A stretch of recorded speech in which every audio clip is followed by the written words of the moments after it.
कि मैं आपके साथ गुरुजी के वो पल शेयर करूं जो हमने गुरुजी के साथ उनके सामने बिताए हैं। और गुरुजी की मेहर से गुरुजी ने हमें हर रोज़ बात की है, आशीर्वाद दिए हैं। और मैं आपके साथ अभी शेयर करता हूँ गुरुजी की संगत, कैसे हम गुरुजी के पास पहुँचे और गुरुजी ने हमें कैसे ब्लेस किया। 1997 में गुरुजी दिल्ली में आ गए थे, एम्पायर स्टेट में। एम्पायर स्टेट के पास एक गांव है सुल्तानपुर, बिल्कुल साथ में है। और वहाँ एम्पायर स्टेट में गुरुजी आए और हमें बहुत बाद में पता चला 98-99 के आसपास, वो भी तब जब मेरी आंखें ख़राब हो गई। हाई ब्लड प्रेशर के कारण क्लाउडिंग आंखों में ब्लड आ गया और दिखना बंद हो गया।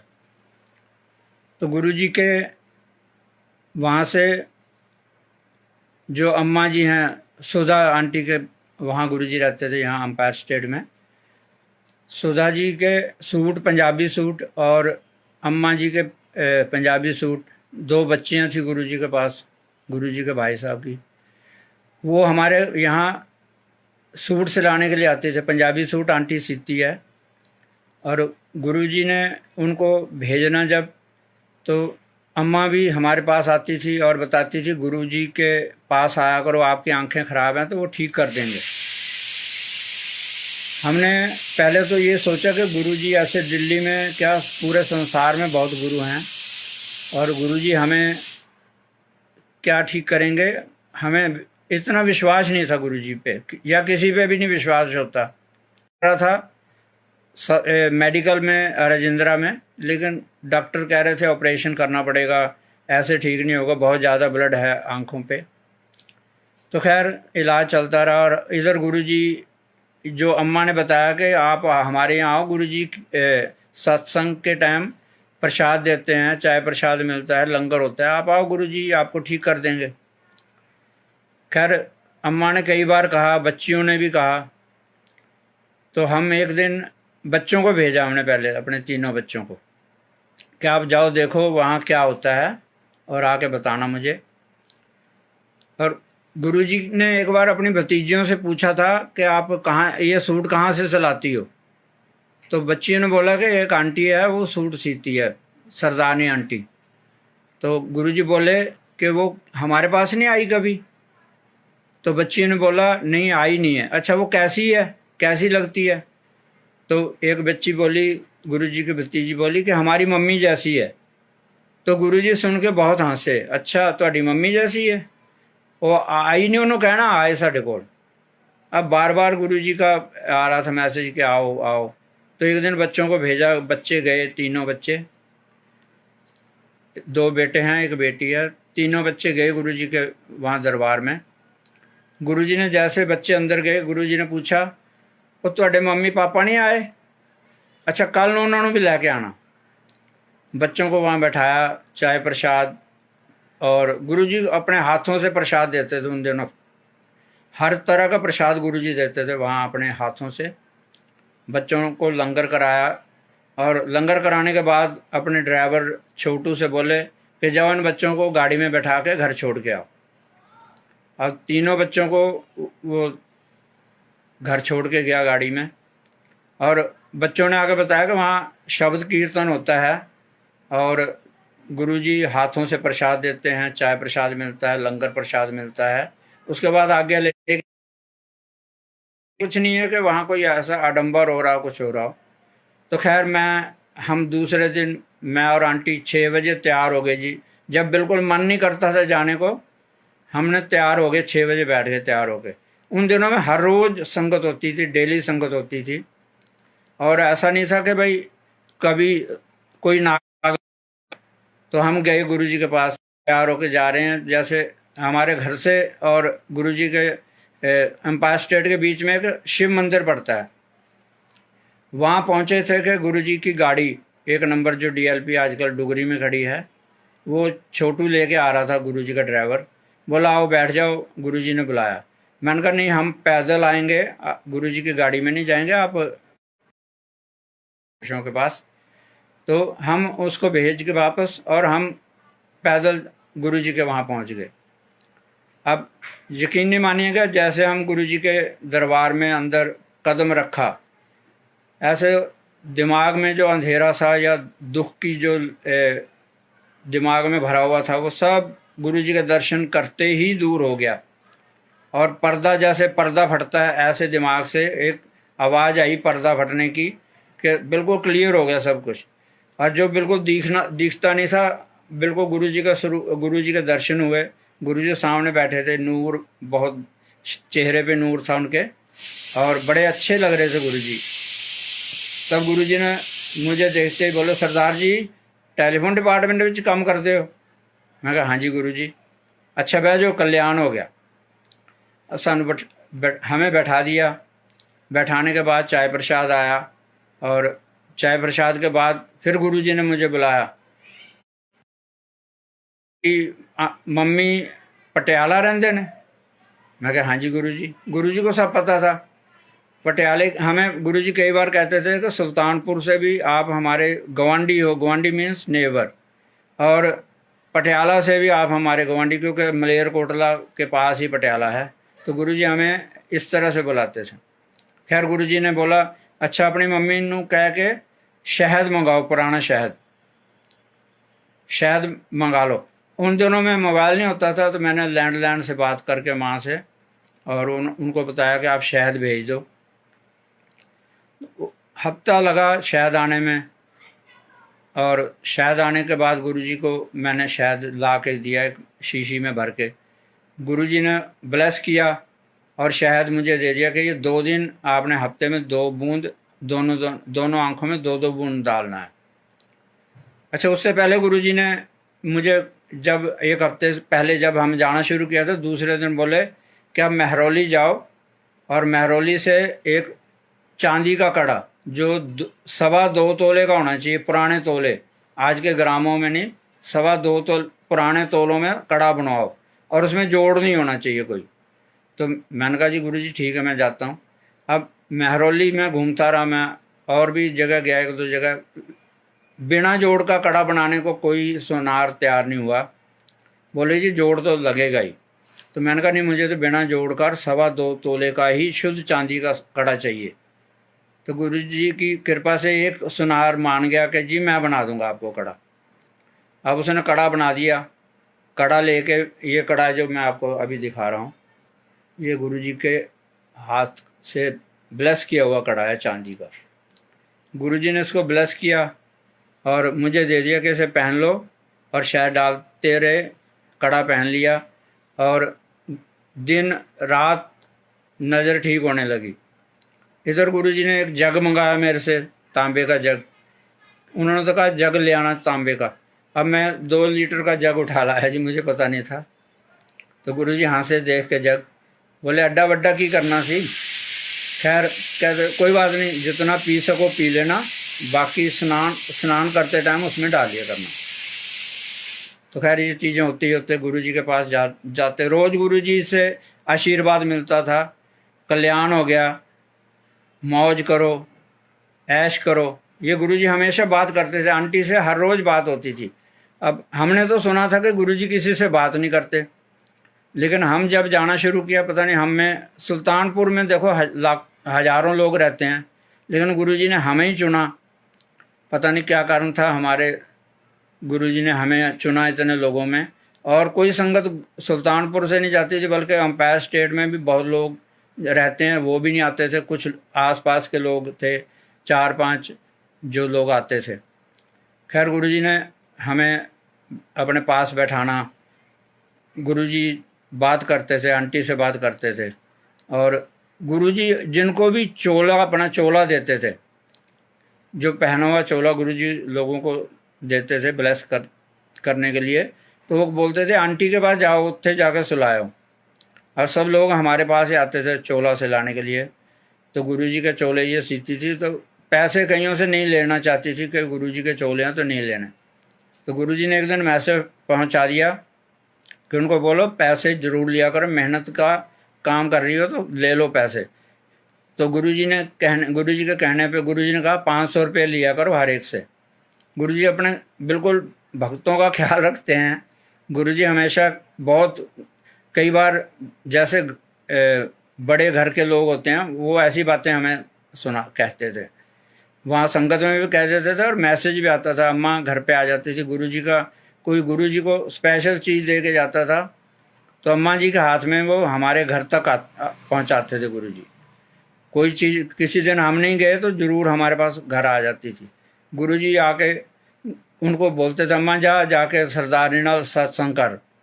दोपहरी भरी दोपहरियों में, गर्मी के टाइम में भी अम्मा को भेज देते थे और कई बार बच्चियों को भेज देते थे, जाओ आंटी से कोल बैठो जाके। अब वो आ जाती थी, बच्चों के साथ बैठ जाती थी, खेलते थे, बच्चे छोटे छोटे थे। और इस तरह टाइम बीतता गया, गुरुजी के पास जाते रहे। और इधर गुरुजी का बड़ा मंदिर, कई 2-3 सालों के बाद गुरुजी का बड़ा मंदिर तैयार हो गया। गुरुजी के पास जाना, गुरुजी ने आशीर्वाद दे के, लंगर करवा के, सब प्रसाद बहुत गुरुजी देते थे उस समय। उनका हाथ में जो एक हाथ में प्रसाद होता था, हमारे 2 हाथ में नहीं आता था। और गुरुजी कई बार 2-3 बार बुला लेते थे, आ जाओ भी सरदार जी आ जाओ, जाना और गुरुजी ने फिर प्रसाद दे देना। 3-3 4-4 बार प्रसाद खाया गुरुजी के हाथ से और जन्मों जन्मों की भूख मिट गई। इतना मतलब गुरुजी ने खिलाया सब कुछ। और अब गुरुजी के पास जाना शुरू हो गया। उस टाइम बहुत कम संगत होती थी, आज की तरह लाखों करोड़ों आदमी नहीं थे। 10, 20, 30 आदमी, जो दिल्ली की क्रीम हुआ करती थी उन दिनों में, मिनिस्टर और बहुत मतलब ऐसी संगत होती थी जिसको आप बखान नहीं कर सकते। मिनिस्टर होते थे, खेल जगत के खिलाड़ी होते थे, एक्ट्रेस होते थे और समाचारों चैनलों के बड़े बड़े एंकर होते थे। तो गुरुजी के पास बैठते थे, गुरुजी उनका सबका कल्याण करते थे। क्रिकेट खिलाड़ियों में कईयों को जो उनको प्रॉब्लम थी वो दूर की। गुरुजी हमेशा सबका भला करते थे, ब्लेसिंग करते थे। अब उधर मंदिर तैयार हो गया, इधर बच्चे अपनी दादी के पास गर्मियों की छुट्टियों में पटियाला चले गए, हम दोनों घर पे रह गए। तो गुरुजी के पास जाने से, हाँ, गुरुजी के वहाँ दर्शन करने जाने से पहले हम घर में कई बात सोचते थे कि आज गुरुजी से ये बात करेंगे जाके। लेकिन संगत जी आप मानिए, जैसे गुरुजी के वहाँ अंदर दरबार में एंट्री करते थे, वो सब वाश हो जाता था कि हमने क्या कहना गुरुजी से। मांगने की तो हिम्मत क्या, वहाँ बोलने का नहीं होता था। गुरुजी खुद बोलते थे कुछ तो उसका जवाब हम देते थे। बाकी अपने मन से नहीं हम बोल पाते थे कुछ भी कि वहाँ क्या कहना है। तो हम रास्ते में जा रहे थे, मैं और ये आंटी, रास्ते में ये बोली अब गुरुजी का मंदिर तैयार हो गया है, हमें दर्शन करने हैं। रात में संगत होती है वहाँ पर, गुरुजी के पास तो संगत के पास साधन हैं, गाड़ियाँ हैं, वो तो रात में चले जाते हैं, हम कैसे जाएंगे गुरुजी का मंदिर देखने। मैंने कहा कोई बात नहीं, चले जाएंगे, दिन में चले जाएंगे, बस से चले जाएंगे, वहाँ दिन में दर्शन कर लेंगे, रात में कोई ज़रूरी थोड़ी है। तो खैर ऐसा सोचते हुए, बात करते हुए हम मंदिर चले गए गुरुजी के पास। मत्था टेका, चाय प्रसाद लिया गुरुजी ने जो प्रसाद दिया। लंगर लेके, मैं पहले लंगर ले लिया और मैं हाथ धो के, उन दिनों में लंगर लेके हाथ धो के गुरुजी से फिर आज्ञा लेनी होती थी घर जाने के लिए। तो जैसे मैं हाथ धो के गुरुजी के पास आज्ञा लेने के लिए आया तो गुरुजी बोले सरदार जी बह जाओ, अच्छे मेरे को बह जाओ। अच्छे पास में बैठा लिया मुझे। और गुरुजी बोले आंटी किथे, मैं कहा जी आ रही है। सरदारनी आंटी किथे, मैं कहा जी आ रहे, हाथ धो के आ रहे। अच्छा ठीक है बुला लो ना। दोनों हम बैठ गए जी गुरुजी के पास। अब गुरुजी ने, नोएडा से एक संगत आती, मुझे नामों का थोड़ा याद नहीं रहता क्योंकि भुलक्कड़ हूँ थोड़ा सा। तो खैर उन्होंने मैं बत्रा साहब कहते, तो बत्रा जी को बुलाया, छोटे भाई को, बत्रा इधर आ। अब बत्रा साहब आ गए, आके उन्होंने गुरुजी के पास मत्था टेका। गुरुजी बोले एनू आंटी अंकल नू लैके बड़े मंदिर चल जा। अब बत्रा जी ने तो लंगर ले लिया था, उनकी आंटी ने अभी लंगर नहीं लिया था, फिर भी हमें गुरुजी की आज्ञा से लेके और वो चले, मंदिर चले। अब उन दिनों में ऐसे आज की तरह बड़ी सड़कें नहीं थी, लाइटें नहीं थी, हम जा रहे हैं। उस टाइम भी बहुत हो जाता था गुरुजी के पास ही। उस टाइम मेरे ख्याल 9:30-10 का टाइम हो गया था। जा रहे हैं हम, जंगल में भगा के ले जा रहे गाड़ी। मैं सोच रहा हूँ, मैंने कहा आज हमने क्या कह दिया जो गुरुजी ने हमें कहाँ भेज दिया। पता भी नहीं था मंदिर कितनी दूर है। तो चलते चलते हम भाटी माइंस के पास जो गुरुजी का बड़ा मंदिर बना हुआ था वहाँ पहुँच गए। वहाँ जाके देखा तो उन्होंने, बत्रा जी ने दरवाज़ा बड़ा खड़काया और माली उठ के आया, क्योंकि 2-3 फैमिली थी माली की जो गुरुजी के मंदिर की सेवा में हर टाइम वहीं थे, और आज की तरह कोई सेवादार संगत कुछ नहीं थी वहाँ पर। मालियों ने दरवाज़ा खोला, जनरेटर चलाया, क्योंकि बिजली भी जनरेटर से ही ली जा रही थी। जनरेटर चला के लाइट कर दी, मंदिर पूरा लाइटों से जगमगा गया, और सारा मंदिर हमें घुमाया दोनों को। जो आज हम इस समय नहीं देख सकते मंदिर में, वो उन्होंने पूरे सारे कमरे जो गुरुजी के पर्सनल कमरे थे या जहाँ गुरुजी ध्यान करते थे, सारी जगह हमें दिखा के, सारा कुछ दिखा के हम वहाँ बाहर आए, जहाँ पर आजकल शिवजी महाराज की मूर्ति उसमें रखी हुई है, फवारे के पास है। वहाँ आके बत्रा जी बोले, सरदार जी जब इस मूर्ति को यहाँ स्थापित किया गया था तो इसमें से आवाज़ आई थी, कुछ आकाशवाणी हुई थी। तो अब मन गुरुजी के प्रति अभी भी पत्थर दिली था, ज़्यादा समझ नहीं आई थी गुरुजी के बारे में।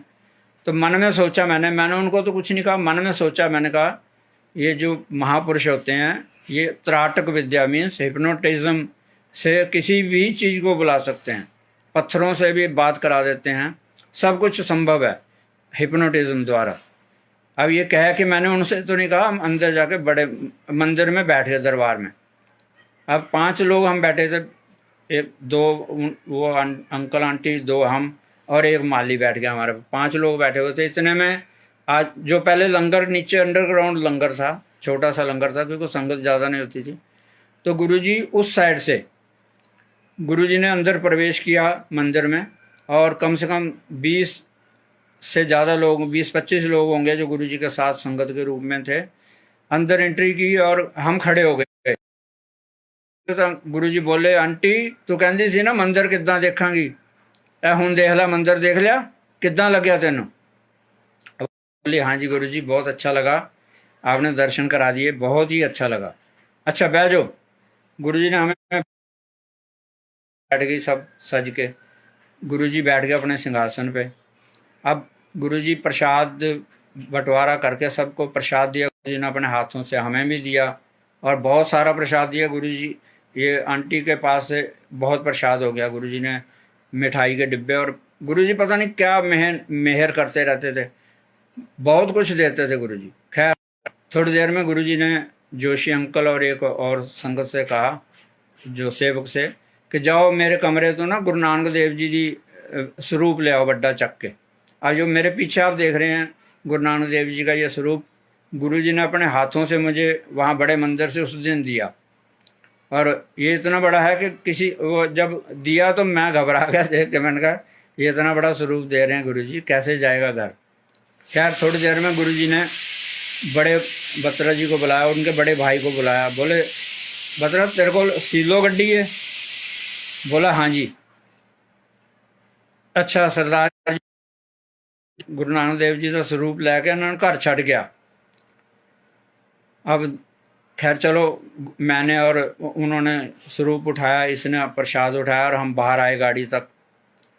सीलो गाड़ी में रखने, ऊपर कैरियर नहीं था, अंदर गेटों से जा नहीं रही थी क्योंकि बहुत बड़ी ये है, ये स्वरूप है, तो नहीं जा रहा था अंदर। तो काफ़ी मशक्क़त करते रहे, कभी डिक्की भी खोल के रख के देखना चाहा तो उसमें भी नहीं आई। तो जब नहीं आई तो मैंने कहा गुरुजी अब आपने ये स्वरूप तो दे दिया, इसे घर कैसे ले जाऊं, आप बताओ। ऐसा सोच ही रहे थे तो गुरुजी ने जैसे अपने आप ही प्रकट होके मेरे दिमाग में आया कि डिग्गी में तिरछी करके रखते हैं इसे, और मैं पकड़ लूँगा और बैठ जाएंगे हम लोग। मैं गाड़ी में नहीं बैठूंगा, पीछे डिक्की में बैठ जाऊंगा, ये पकड़ के स्वरूप को, और आंटी आगे बैठ जाएगी। तो उसमें बिल्कुल तिरछी करके ठीक से आ गई, और मैं भी जोड़े इनको पकड़ा दिया अपने शूज़, मैंने कहा लेके आगे बैठ जाओ। और बत्रा जी बोले नहीं जी गुरु आप पीछे बैठोगे तो गुरु जी गुस्से हो जाएंगे, और उनको सब पता लग जाता है। खैर मैंने कहा अब तो ये ऐसे ही जाएगी और तो कोई तरीका है नहीं, तो अब कोई बात नहीं, गुरु जी गुस्से हो जाएंगे तो सहना पड़ेगा। खैर मैं बैठ गया पीछे, ये उनको धीरे धीरे गाड़ी चलाते हुए वो ले गया। उन दिनों में एम्पायर स्टेट के पास आके मैंने कहा आपने तो नोएडा जाना है तो आप जाइए, हम ले जाएंगे घर, इसको थोड़ी दूर ही आप। एम्पायर स्टेट के पास आके बोले तो बोला नहीं नहीं गुरुजी सब देखते रहते हैं वहाँ बैठे हुए, घर ही छोड़ के आऊँगा। तो वो घर छोड़ के चले गए हमें। और जब मैंने उसी टाइम हथौड़ी कील से ये लगा दी फ़ोटो पीछे, ये उन गुरुजी ने कहा था कि यहाँ आप सोते हो उसी के पास वहाँ अपने आसपास लगा लेना। तो लगा के हम उस टाइम 2:30-3 का टाइम हो गया था रात के, सो गए। मैं यहीं सो गया इसी स्वरूप के नीचे। तो गुरुजी ने अब संगत जी गुरुजी प्रत्यक्ष दर्शन देते हैं, सपनों में भी प्रत्यक्ष दर्शन देते हैं, और वैसे सामने तो थे ही गुरुजी। तो जैसे 4 साढ़े 4 का टाइम हुआ, एकदम कमरा रोशनियों से नहा गया, रोशनियाँ रोशनियाँ हो गई चारों तरफ। और बिल्कुल गुरुजी एक कमरे में उन दिनों एम्पायर स्टेट में भी सोफे पे बैठते थे, आज की तरह सिंहासन नहीं था। तो सोफे पे बैठे हुए गुरुजी लाल चोले में, लाल ही सोफा है, और उनके सामने टेबल पे 3 ग्रंथ तो टेबल पे रखे हैं, एक ग्रंथ खोल के थाई पे रखा हुआ है और उसमें कुछ पढ़ रहे हैं, और 4 ग्रंथ हैं बड़े बड़े। तो गुरुजी जैसे मैं गेट के पास हूँ तो गुरुजी बोल रहे सरदार जी आ जाओ, एक कोई त्राटक विद्या नहीं हैगी। गुरुजी ने मुझे उसी टाइम बता दिया कि जो मैंने कहा था कि त्राटक विद्या से ये सब कुछ होता है। तो अब गुरुजी ने हमें बता दिया कि त्राटक विद्या नहीं है। तो गुरुजी साक्षात भगवान हैं, विष्णु ब्रह्मा विष्णु महेश के ज्ञाता हैं। उस दिन से विश्वास आ गया मन में कि गुरुजी हैं, भगवान हैं। तो गुरुजी ने उसके बाद भी ऐसे कई बार मन में आता है आदमी के, जब भी गुरुजी के बारे में,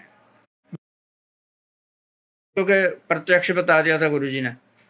गुरुजी के मंदिर जाना हमने, और वहाँ बहुत कौतक करते थे गुरुजी, प्रसाद भी आ जाता था और उनके हाथ से, और वो दे देते थे लोगों को सचखंड प्रसाद। और कभी कुछ किसी को गुरु नानक देव जी के रूप में दर्शन दे देने वहीं बैठे बैठे संगत में, और किसी को शिव जी के रूप में दर्शन देने। गुरु जी हमेशा कहते थे कि मैं शिव दा अवतार हाँ तो नानक जी का अवतार।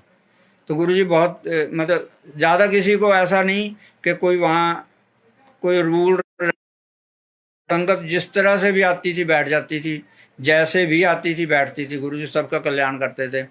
हाँ, गुरुजी पंजाबी पहरावे से बहुत प्यार करते थे, पंजाबी कल्चर से बहुत प्यार करते थे। लंगर के टाइम गज़लें और गाने और जो गुरुजी को अच्छा लगता था वो बिल्कुल सब होता था वहाँ पर। कभी कभी गुरुजी लोगों को डांस करने के लिए भी कह देते थे, सब लोग नाचते थे वहाँ पर गुरुजी के सामने, और गुरुजी कभी उनकी तरफ देखते नहीं थे। गुरुजी पता नहीं उनकी क्या कष्ट दूर करते होंगे, जिनको चला भी नहीं जाता था वो भी वहाँ नाचते हुए देखे गए। खैर गुरुजी के पास जाते जाते गुरुजी जैसे हम बच्चों को लेके जाते थे, मेरी बेटी हमेशा पंजाबी सूट में जाती थी और सिर पे चुन्नी लेके गुरुजी को माथा टेकती थी हमेशा। गुरुजी खुश होते थे जैसे देखते थे कि 8-9 आदमी रह गए हैं, लाइन में लगे हुए हैं सब लोग, तो ये सिर पे चुन्नी लेके। तो मैं हॉस्पिटल में, उन्होंने मुझे इमरजेंसी में बोले ऑपरेशन होगा आपका, ओपन हार्ट सर्जरी होगी। तो मैंने कहा ऐसी हो जाएगी बिना ये रिमूव किए, हेयर रिमूव किए। बोले नहीं जी ऐसा तो इन्फेक्शन हो जाएगा। एक दिन लगा जी पूरा हमें ये डिस्कस करने में। मैं मानता नहीं था, मैं बोला मैं तो भाग जाऊंगा यहाँ से, आप ऐसे कर सकते तो कर दीजिए। खैर नहीं माने, बच्चे भी नहीं माने, और गुरुद्वारे साहब के ग्रंथी जी को लेके आए, बोले ये भी कह रहे हैं कि करवा लो, ऐसा कुछ नहीं है, इससे कोई भंग नहीं होगा कुछ भी, मतलब आप जानबूझ के नहीं कर रहे हो। खैर ऑपरेशन जब डॉक्टर SK सिन्हा होते थे बत्रा में, सफल ऑपरेशन 10,000 उनका रिकॉर्ड था, और उन्होंने ऑपरेशन किया मुझे 2-2.5 घंटे 3 घंटे जो भी। हाँ, गुरुजी का स्वरूप पास में था, तो जब मैं अंदर ऑपरेशन थिएटर में गया तो मैंने मत्था टेका गुरुजी के स्वरूप को और अपनी आंटी को दे दिया स्वरूप। मैंने कहा अपने पास रखो। तो जब मैं अंदर गया तो हमने पहली बार मैंने देखा कि डॉक्टर भी हाथ जोड़ के कुछ मतलब मन में जाप करते हैं ऑपरेशन करने से पहले। जब तक मुझे एनेस्थीसिया दिया जा रहा था और सब कुछ था तो मैं डॉक्टर साहब को देखता रहा, हाथ जोड़े घूमते रहे, और जब मैं बेहोश हो गया तो उन्होंने जैसा जो भी ऑपरेशन का था कर दिया।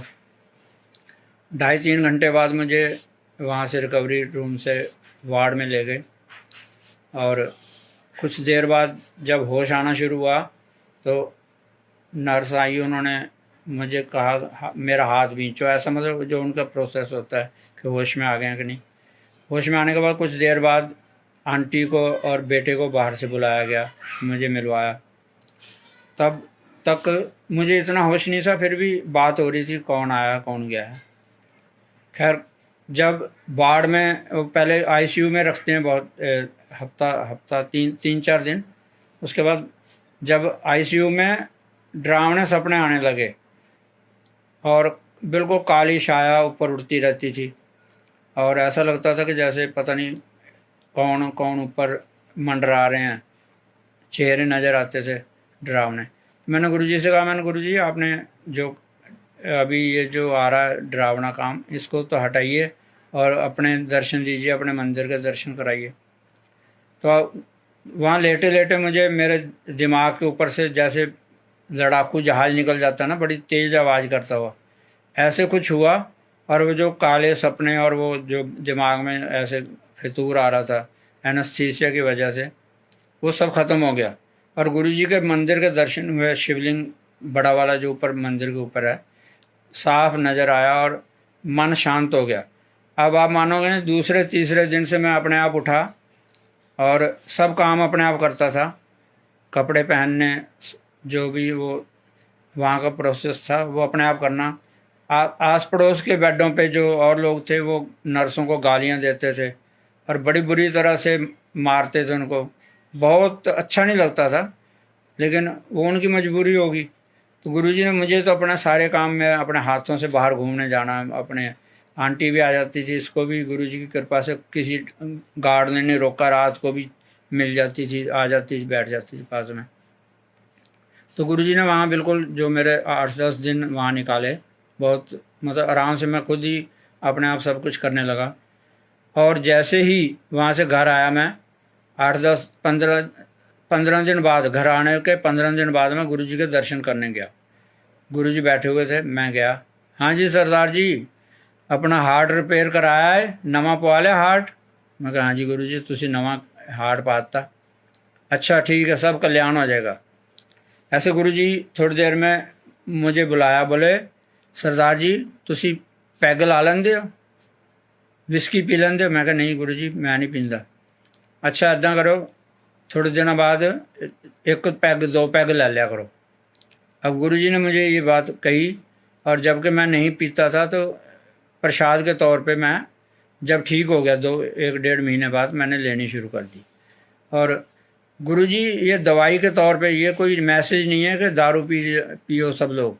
गुरुजी जिसको जैसा दवाई के रूप में या जिसका कल्याण जिस तरह से करना होता था वो कहते थे, खुद कहते थे इस चीज़ को, हर एक को नहीं कहते थे, किसी किसी को कहते थे।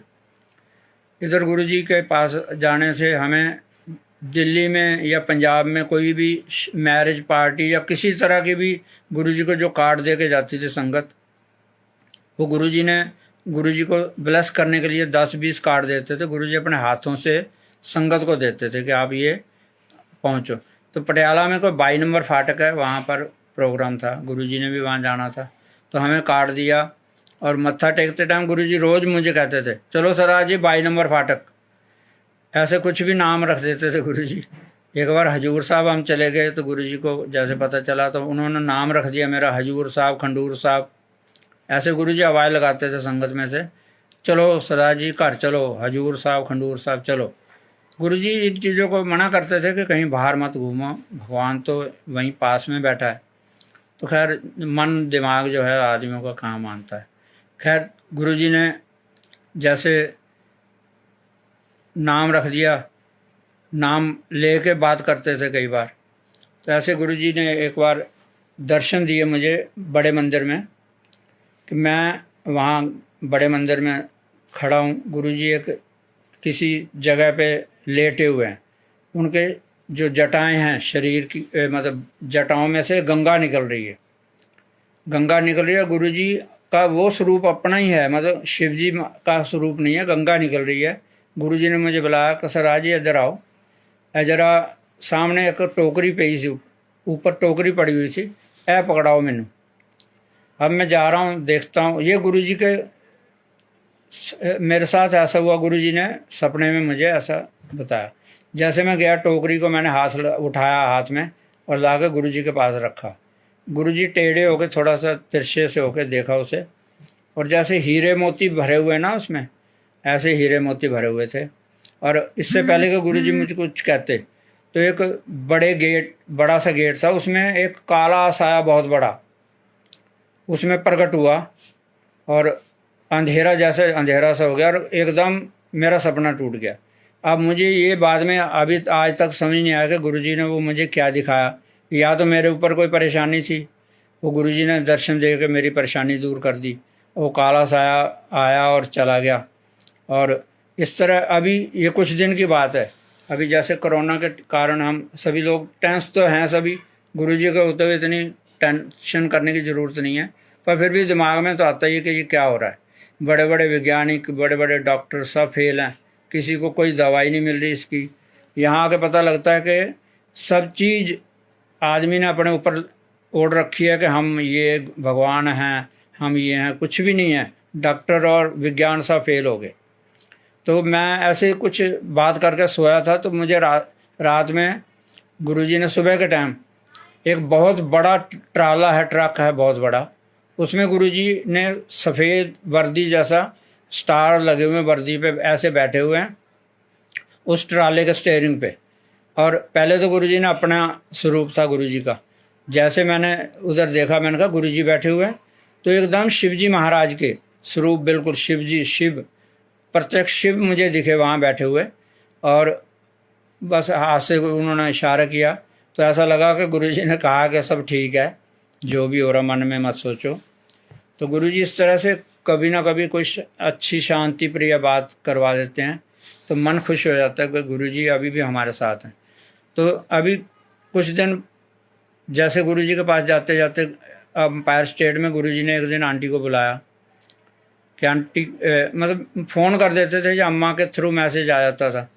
तो आंटी को जब हम मत्था टेकने जाते थे, एक दिन गुरुजी बोले, आंटी ऊपर देखो, गुरुजी को एक्सरे गुरुजी करते रहते थे वहाँ बैठे हुए, हमारे घर नहीं आए थे कभी। हाँ, गुरुजी की माता जी 2 बार हमारे घर आए हैं, यहाँ मैं बैठा हूँ इसी जगह आके बैठते थे वो। तो गुरुजी के माता जी आए हुए हैं 2 बार, गुरुजी नहीं आए, गुरुजी बाहर से ही चले गए थे एक दिन। तो जैसे गुरुजी के माता जी आए थे, हमें बड़ा अच्छा लगा कि गुरु जननी आ गई हमारे घर पे। तो अम्मा के थ्रू गुरुजी कुछ ना कुछ मैसेज भेजते थे, जैसे कोई भी हमारे पे प्रॉब्लम आती तो गुरुजी कहते थे, जा अम्मा जाके सत्संग कर आंटी ना, या गुरुजी ने अपना कोई अंत्य वस्त्र ठीक ऑल्ट्रेशन कराने के लिए भेज देते थे। तो गुरुजी ने एक दिन आंटी को बुलाया अपने वहाँ एम्पायर स्टेट में, तो ये गई, तो गुरुजी ये आंटी सुधा आंटी के पास बैठी थी, तो गुरुजी स्नान करके ऊपर फ्लोर पे गए। तो गुरुजी ने इसे देखा तो हाँ मुस्कराए, गुरुजी बैठ गए कुर्सी पे। गुरुजी बैठे तो इसको बुलाया अपने पास, आंटी इधर आ। गुरुजी के पास आई, तो जैसे गुरुजी ने अपने सुधा को या किसी को बोला, अम्मा को बोला, जा अम्मा और मेरी अलमारी चो सामान लिया कट के जड़ा आंटी ने देना है। अब वो थैला भर के कैस्टों का और गुरुजी के चोले, गुरुजी के चरणों के जोड़े, ये कई बहुत चीज़ें लाई, और गुरुजी ने बोला ये लो, ये आप ले जाओ। और जब जोड़े दिए चरणों के, तो ये बोली भोले भाव से, क्या गुरुजी हमें मैनू पाने वास्ते दे रहे हो? वो कहते नहीं, चलिए जदों तेरे ते कोई प्रॉब्लम आवे तो तेनों जरूरत पे तो इन्हें अगे अरदास करनी है, इनू रखी संभाल के। अब लेके गुरु जी ने और कैस्टें दी, बड़े मतलब सीढ़ियाँ वगैरह बहुत कुछ दिया, प्रसाद दिया। अब इससे उठा नहीं जाए, इतना सारा गुरु जी ने सामान दे दिया। अब ये जब घर आई तो इसका मुंह बिल्कुल ऐसे हो रहा था जैसे लाल, बिल्कुल ब्लड टपकने लगेगा। मतलब ऐसे बहुत खुशी होती थी जब गुरु जी कोई बात करते थे ना, इससे बहुत खुश होती थी। तो आ गई घर आके, मैं तो था नहीं घर पे, जैसे शाम को मुझे बताया कि देखो गुरु जी ने बहुत कुछ दिया मुझे। तो गुरु जी के जोड़ों के और चोलों के, गुरु जी उनको कुछ ना कुछ, जैसे चांदी का सिक्के कभी आए तो गुरु जी ने अम्मा के हाथ भिजवा देते थे। और जैसे कभी गुरु जी के लिए कोई पंजीरी, पंजाब से कोई ना कोई चीज़ बना के गुरु जी के लिए मुरब्बा, पंजीरी कुछ भी भेजते थे ना, गुरु जी ने थोड़ा सा खाना और बाकी डिब्बा मेरे पास भिजवा देना कि सरदार जी ने दिया। हमने बहुत गुरु जी के प्रसाद के, अब मैं बता नहीं सकता कि कितना गुरु जी ध्यान रखते थे, भेजते रहते थे कुछ ना कुछ। बच्चों को भी जैसे कहते थे घर में, कुछ दिन तक तो सब लोग ले जाते थे बच्चों को, कुछ दिन बाद गुरु जी ने बच्चों के लिए मना करना शुरू कर दिया था कि पहले हफ्ते में एक बार आया करो, फिर 2 हफ्ते में एक बार आया करो, ऐसे। क्योंकि जगह की कमी थी वहाँ अंदर, संगत बहुत बढ़ती जा रही थी। तो जैसे बच्चों को फिर मना कर दिए जाने से, तो गुरु जी ने की कृपा से एक बेटा ओमान में है, वो एयरक्राफ्ट मेंटेनेंस इंजीनियर है और गुरु जी को बहुत मानता है। बहू हमारी बहुत मानती है गुरु जी को, संगत होती है उनके घर पे भी, और ओमान में भी जगह जगह संगत होती है आजकल। तो चलो जैसा गुरु जी चाह रहे हैं। तो एक बार बेटे के यहाँ संगत होनी थी गुरु जी की, और सुखमनी साहब का पाठ भी होना था। तो हमारा पहले वहाँ ओमान का वो ग्रीन कार्ड, मतलब कार्ड बना हुआ था, रेजिडेंस कार्ड, तो हम किसी वजह से 2 साल बाद वो रिन्यू नहीं करा पाए। तो बेटे ने बोला कोई बात नहीं, मैं वीज़ा लगवा दिया करूँगा, आप आ जाना जब मर्जी। तो उन दिनों में बेटे ने बुलाया हमें। अब हम तैयार भी हो गए, सब कुछ हो गया। उधर ओमान में पता नहीं किस बात की छुट्टियां हो गई, तो वीज़ा नहीं लग पाया हमारा। जिस दिन होनी थी संगत, उससे एक दिन पहले बेटे का फ़ोन आया, पापा अभी तो शायद चलो अगली गुरु जी की संगत में तो ना आप क्योंकि वीज़ा नहीं लगाया, और ऑफिस में छुट्टियों पे हैं ऑफिसर जिन्होंने वीज़ा लगाना था, जो भी था उनके ऑफिस से होता था कर। तो मैंने कहा कोई बात नहीं बेटा, जब सुखमनी साहब का पाठ होगा तब तक तो पहुंच ही जाएंगे हम। खैर उसी दिन शाम को बता रहा कि ऑफिस में खुद ऑफिसर, जो वहाँ आपने देखा होगा कोई किसी का काम करने में इतना वो नहीं होते, वो ऑफिसर खुद आया, बेटे को वीज़ा दे गया। क्योंकि गुरुजी से मैंने कहा था गुरुजी अगर आपने बुलाना होगा तो सब पहुंच जाएंगे हम आपकी संगत में, नहीं तो आपकी जैसी इच्छा होगी। तो उसी दिन वीज़ा मिल गया, क्योंकि दूसरे दिन हमने जाना था, शाम का प्रोग्राम था संगत का। तो बेटे ने फ़ोन किया, पापा वीज़ा आ गया है, अब आप तैयारी कर लो। तैयारी तो हमारी थी, सब पैकिंग वगैरह कर रखी थी। हम दोनों तैयार हो गए, दूसरे दिन यहाँ से इंदिरा एयरपोर्ट से चले गए बेटे के पास ओमान। और शाम से पहले पहुँच गए। तो गुरुजी मतलब किसी भी तरह अपने वहाँ सत्संग में बुलाना था, तो वीज़ा भी लग गया, जो और कोई प्रॉब्लम थी सब सॉल्व करके गुरुजी ने अपने पास बुला लिया। और ओमान के संगत के बारे में मैं बताता हूँ कि बहुत अच्छे लोग हैं वहाँ पर, बहुत प्यार करते हैं एक दूसरे सभी से, क्योंकि संगत वहाँ जुड़ी है बहुत ज़्यादा। और इन दिनों में वहाँ खैर चलो सत्संग नहीं हो रहे, फिर भी एक दूसरे से बात होती है, जुड़ते हैं। तो सब लोग इसी तरह, मैं तो सभी से कहूँगा कि गुरुजी का नाम लेके प्यार से रहिए। आप ये दुबई वाली संगत से कहना चाहूँगा कि आपने अच्छा शिव पुराण का जो रीडिंग ऑफ शिव पुराण का शुरू कर रखा काम, इसे चालू रखिए, और जो भी सत्संग आप करवा रहे हैं वो भी करवाते रहिए, क्योंकि गुरुजी को हम सहज भाव से पा सकते हैं, चालाकियों से और ऐसे किसी तरह से मतलब दिखावे से गुरुजी को नहीं पाया जा सकता। गुरुजी सिर्फ प्यार के भूखे हैं। आप जितना प्यार करोगे गुरुजी आपकी सब बातें सामने बैठ के सुनते हैं। और ऐसा नहीं है, गुरुजी अभी भी हमारे पास हैं। हाँ, गुरुजी ने एक बार अम्मा को भेजा, सरदारनी ने बोल घर बना ले ऊपर। गुरुजी बैठे बैठे देखते थे कि नीचे हमारे पास कमरे थे 2, क्योंकि आप इतने अच्छे हालात नहीं थे कि ज़्यादा कुछ बना सकें। तो गुरुजी ने अम्मा को बोला, और ये मत्था टेकते टाइम ऐसे भी बोलते थे, आंटी बना ला ऊपर घर।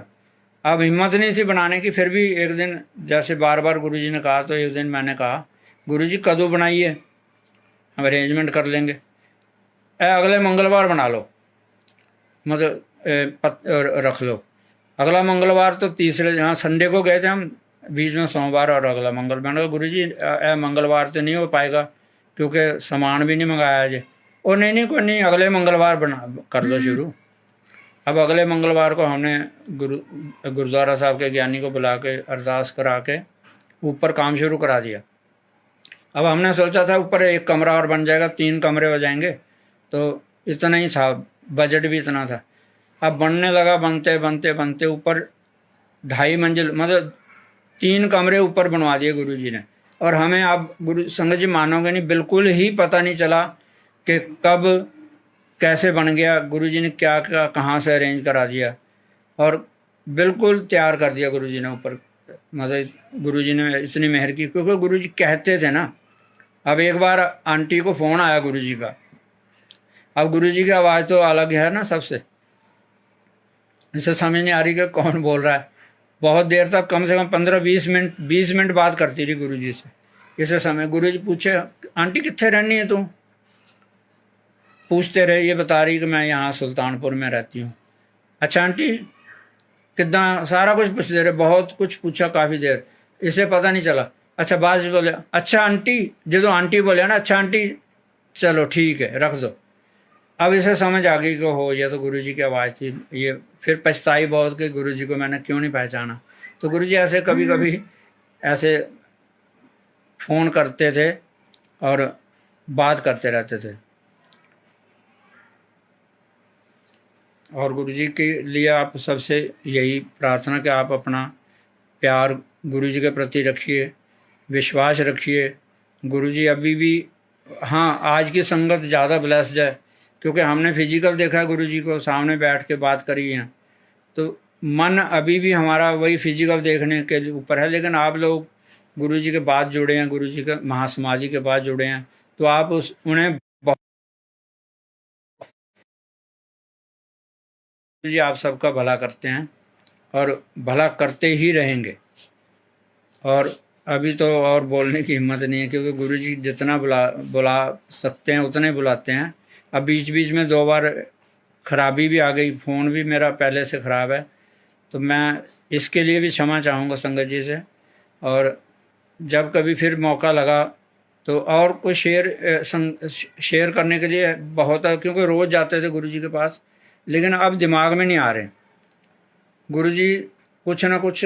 हाँ एक बार मैं आपको एक सत्संग अपने बारे में सुनाता। मैं ऑफिस से, जब अभी तो मैं रिटायर हो गया हूँ 2014 में, मैं ऑफिस से ड्यूटी से जल्दी आ गया किसी टाइम। अब आने के बाद मैं दोपहर में जल्दी आ गया था, तो खाना वाना खा के मैं लेट गया और मुझे सपना आया कि गुरुजी एक जगह बिल्कुल सफ़ेद चादरें, ये गुरुजी के महासमाधि के बाद का सपना है, बहुत दिन बाद का। तो वहाँ एक जगह पे बहुत सारे सफ़ेद चादरें बड़ी बड़ी बिछी हुई हैं और गुरुजी एक सिंहासन पे, कुर्सी पे बैठे हुए हैं, अकेले बैठे हैं, और मैं और ये आंटी जाकर मत्था टेक रहे हैं वहाँ पर। और चारों तरफ पत्ते ही पत्ते, सूखे पत्ते झड़ झड़ के वहाँ गिरे हुए हैं, हवा चल रही है, उससे उड़ रहे हैं पत्ते। तो मैं गुरुजी को मत्था टेक रहा हूँ, तो गुरुजी बोले, सरदार जी देखो ਇੱਥੇ ਪਹਿਲਾਂ किन्नी भीड़ होंदी सी, कितने लोग आते सी, अज मेरे कोल कोई नहीं आया मंदिर च। इस तरह गुरुजी ने मतलब बात की मेरे से। अच्छा सरदार जी बह जो, लंगर छक के जाना।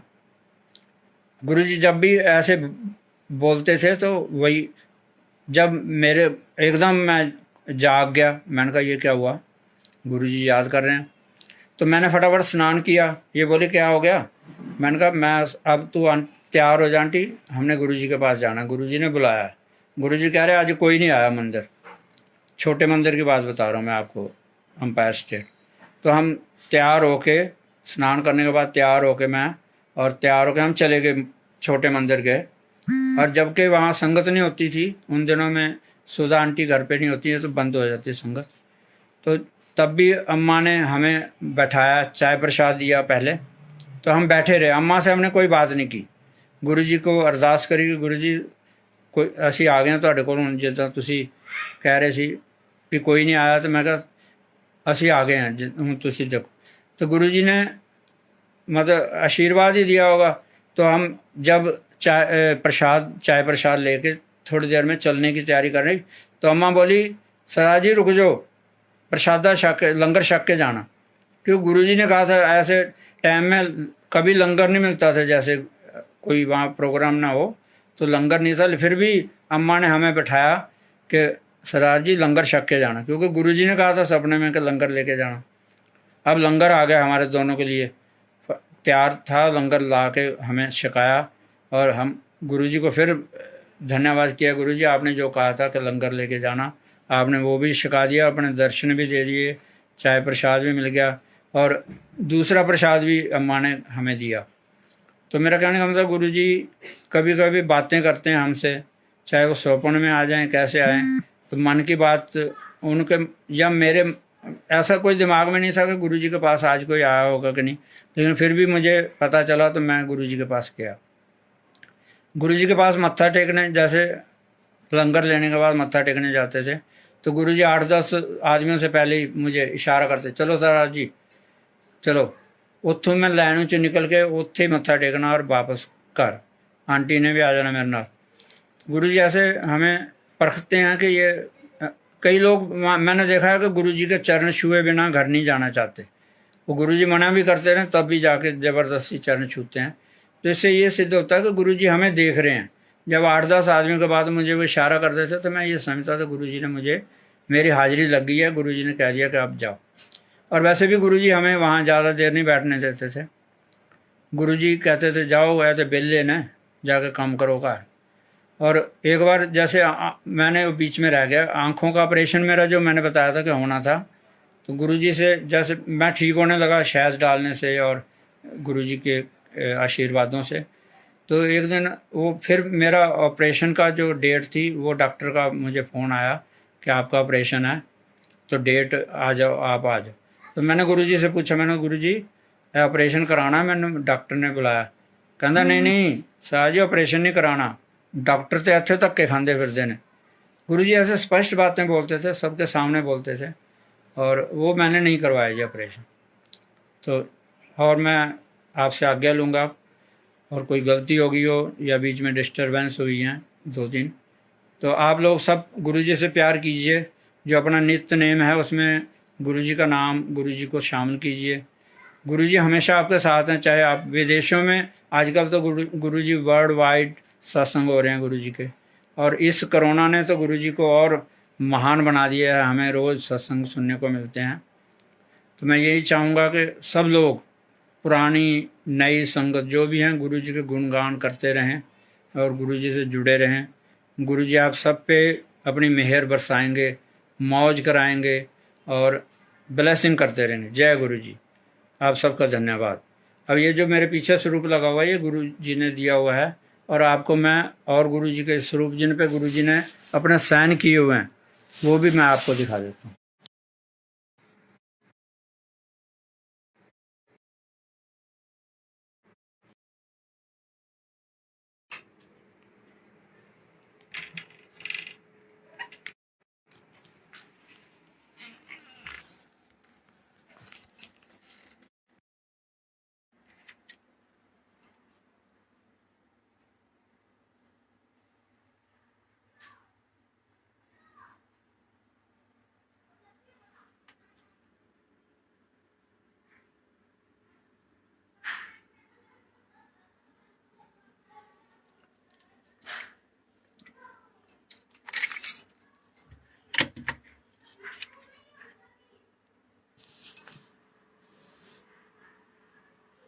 ये गुरु जी ने दिया हुआ चांदी का सिक्का, ये सब चीज़ें गुरु जी के साथ की हैं।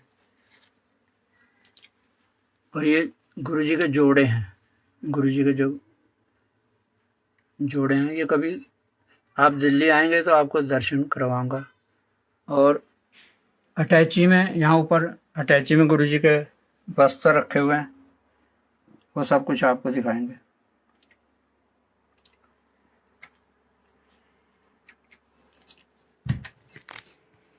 जय गुरु जी संगत जी।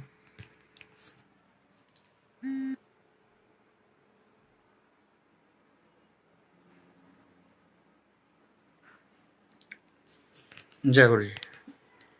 बहुत बहुत शुक्राना गुरु जी, आपने संगत करने का मौका दिया।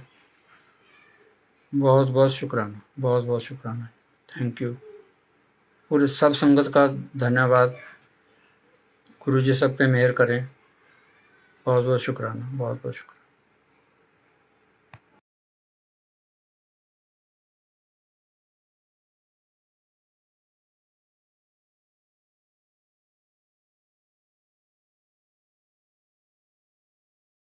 संगत को प्रणाम। गुरुजी का ने एक आज फिर एक मुझे मौका दिया और बहुत दिनों के बाद दिया इस बार ही। और अभी पिछले इनफैक्ट 10 दिन पहले ही मेरी किसी से बात हो रही थी, तो वैसे ही जिक्र छिड़ा कि सत्संग अब बहुत कम हो गए हैं शेयर करने। तो मैंने उनको वैसे ही कहा कि मेरे को गुरुजी ने लास्ट मौका दिया था जूम सत्संग पे शेयर करने का 13 जुलाई को, 13 साल। और उसके बाद आज almost after a gap of 10 months Guruji ने याद किया। बहुत बहुत महाशिव इस संसार में गुरुजी के रूप में महाशिव खुद धरती पे आए हमारा कल्याण करने के लिए। और जैसे कि मैं पहले भी मैंने बताया कि मुझे ये मौका मिला था गुरुजी महाराज के श्री चरणों को हाथ लगाने का, जब गुरुजी महाराज ने 26 मई 2003 को 27 मई 2003 को अपने दर एम्पायर स्टेट पे मुझे बुलाया था। इनफैक्ट दीज डेट्स, ये जो डेट मैं बता रहा हूँ 27 मई 2003, it is just a date. और वो date is a mesmerizing date जिस दिन गुरुजी ने अपने फिजिकल रूप के दर्शन दिए। पर उससे पहले गुरुजी महाराज हमारी जिंदगी,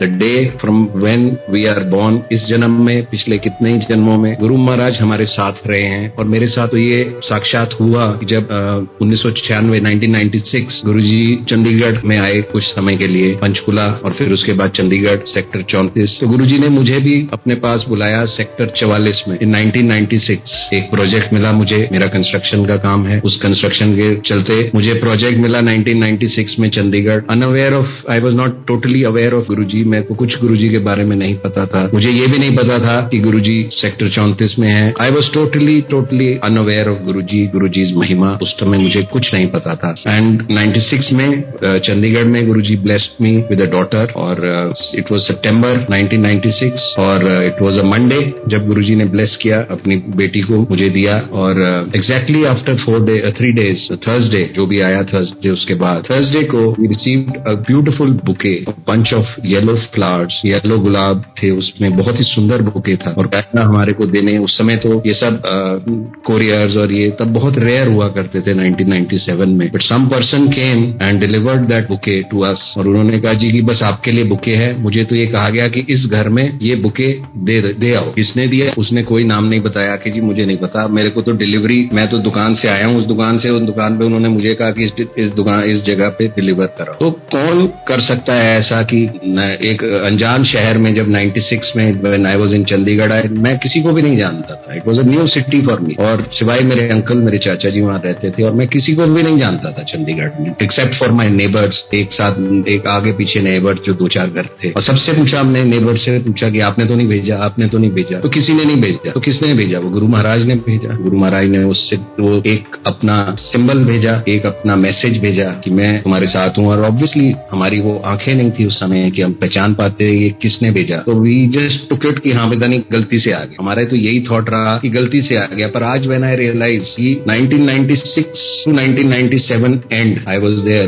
वो प्रोजेक्ट चला, 2 साल चला। और गुरुजी महाराज ऑलमोस्ट उस सेम पूरे पीरियड में वहां पे थे चंडीगढ़ में, 1996 टू 1997 ऑलमोस्ट ही वाज देयर। और वो हमारे साथ थे और वो हमारे को उस टाइम भी ब्लेस कर रहे थे। और 27 मई 2003 को गुरुजी ने अपने पास बुलाया, अपने दर्शन दिए। बहुत ही सुंदर वो दिन, बहुत ही सुंदर वो नजारा, बहुत ही सुंदर संगत जो भी गुरुजी के पास जब भी पहली बारी गई, चाहे वो गुरुजी को फिजिकल फॉर्म में गई या गुरुजी की समाधि लेने के बाद गई, और वो जो फीलिंग, जो पहले दिन का एहसास होता है, वो एहसास कभी नहीं भूलता। इतना सुंदर दरबार सजा हुआ था एम्पायर स्टेट, इतने सुंदर हमारे गुरुजी महाराज उस सिंहासन पे बैठे थे और पूरी संगत बिल्कुल ध्यान में बैठी थी। Who's who of Delhi was there. बहुत लिमिटेड संगत हुआ करती थी 2003 में, बहुत कम संगत हुआ करती थी, एटलीस्ट यू काउंट। अब आजकल तो अनगिनत संगत हो गई है और उस समय कुछ गिनती के संगत थी और बहुत सब top notch bureaucrats, top notch politicians. और वहां जाके ये लगा कि हम पता नहीं कैसी जगह पे आ गए जहाँ पे हम तो कुछ, हमारा तो कुछ वजूद ही नहीं है, हम तो बहुत छोटे से लोग हैं और कहाँ आ गए हम गुरुजी महाराज के दरबार में। इतने सुंदर गुरुजी, इतना सुंदर दरबार, इतनी सुंदर जगह एम्पायर स्टेट, इतना सुंदर वो अरोमा उस जगह का, वो इतनी सुंदर, मतलब सब कुछ इतना सुंदर प्लस प्लस प्लस। और जैसे कि जो आंटी हमें लेके गई थी उन्होंने सिर्फ यही बताया था, उस समय सोशल मीडिया वगैरह तो था ही नहीं और गुरुजी तो कहीं पे भी, कहीं कोई पब्लिसिटी नहीं थी, कोई पता नहीं था कि गुरुजी के बारे में, किसी को कुछ नहीं पता था। सिर्फ इतना बताया था कि एक सुंदर गुरुजी, सुंदर दरबार है, आपको अच्छा लगेगा। एंड यस, बहुत अच्छा लगेगा, तो बहुत अच्छा लगा। So that was the first day. और फर्स्ट डे गुरुजी की ब्लेसिंग्स मिली, गुरुजी से बात करने का मौका मिला। जब आंटी ने इंट्रोड्यूस किया गुरुजी से, गुरुजी ने मुझसे पूछा, नाम पूछा कि क्या करता हूं मैं, पूछा। वो तो जानी जान है, उनको तो सब कुछ पता है मेरे, जैसे मैंने स्टेप किया था या जैसे मेरे जिंदगी के मतलब इस जन्म का, पिछले जन्म का, उनको तो सब पता था। But it was his way to make you feel a little, जो आपके वहां टेंशन, जो जब गुरुजी के दरबार में जाते थे तो एकदम से वो एक एनवायरमेंट ईज आउट करने के लिए वो जैसे उन्होंने पूछा और बड़े प्यार से बात करी और बड़े प्यार से आशीर्वाद दे दिया कि आज तो मैं छोटा सा एक कॉन्ट्रैक्टर होता था उस टाइम। मैंने यही बोला गुरुजी को कि मैं छोटा कॉन्ट्रैक्टर हूँ और बड़े प्यार से गुरुजी ने स्माइल करके मुझे कहा कि छोटा आज तो बाद बंद, आज तो बाद अपना बड़े बड़े काम करांगे। एंड दैट्स वो शब्द गुरुजी के, वो बाणी गुरुजी की, वो गुरुजी का कहना कि अपना बड़े बड़े काम करांगे, छोटे काम छड़ दे, वो हाथों की लकीरों को बदल दिया गुरुजी महाराज ने उस दिन। और वो कब, जब मैं छोटे छोटे काम करते करते कब बड़े बड़े काम बन गए वो, और कैसे वो हुए, क्योंकि गुरुजी ने कहा था अपना बड़े बड़े काम करांगे। तो मेरी तो औकात ही नहीं थी बड़े काम करने की, वो तो उन्होंने ही करने थे और उन्होंने ही करवाने थे। वो गुरुजी महाराज की महिमा, उसी दिन गुरुजी महाराज ने मेरी हाथों की लकीरों को बदल दिया अपने 2 शब्द से। और उसके बाद जो लास्ट में उन्होंने कहा जा ऐश कर, और आंधा नहीं थे, वो गुरुजी महाराज के वो 2 शब्द आज भी कानों में गूंजते हैं, जा ऐश कर और आते रहियो। और ये गुरुजी महाराज की ब्लेसिंग है, ये गुरुजी महाराज का शुक्राना है कि गुरुजी महाराज ने आज तक वो एक